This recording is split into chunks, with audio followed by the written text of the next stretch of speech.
Okay, so this tutorial is going to cover the application of materials in 3D Studio Max. We're not going to get into building materials, we're just going to actually start to apply stuff to the model here. So we have our model imported.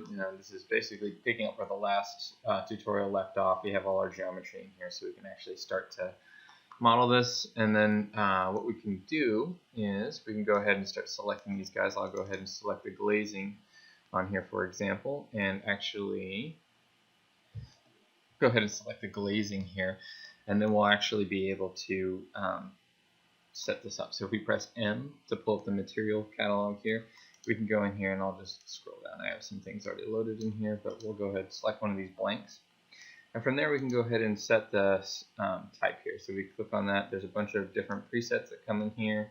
There's Mental Ray presets, and then there's architectural. So we'll go ahead. We're going to be using Mental Ray to do our the vast majority of this. So Arc and Design, and so we'll pull that up, and you can see that loads into there. And we can pull down this template, and we can actually start to adjust this, and we can pull down some of these things. So there's glass thin geometry, or glass solid geometry. We want the glass thin geometry for that.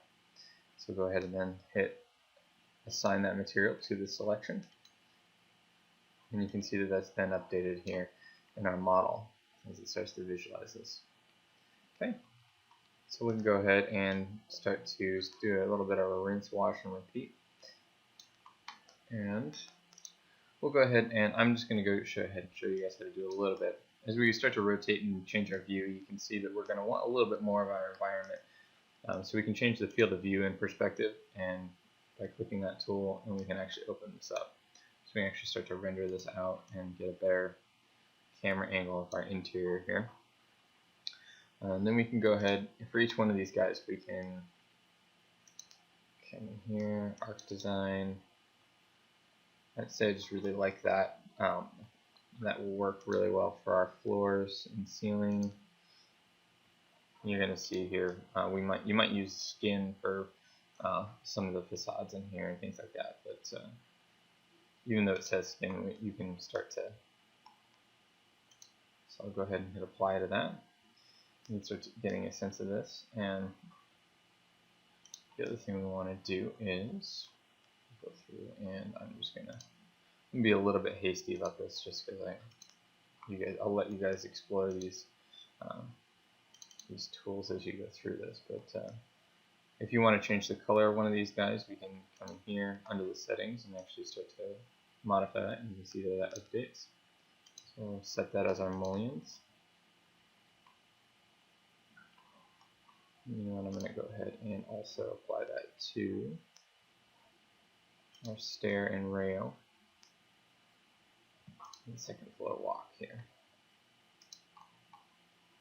So take that and assign that to that.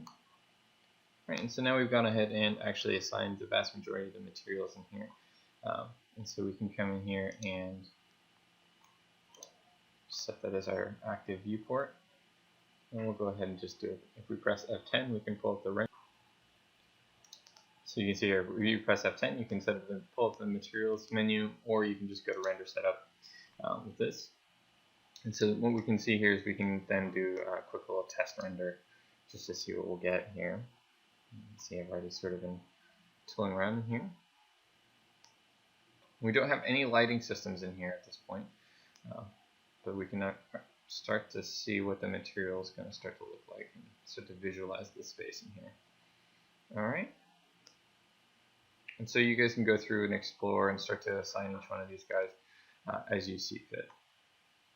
Okay, and you can see that probably this flooring is a little too polished for what it is that we're going to want to do, but then you guys can start to modify and edit that. Okay.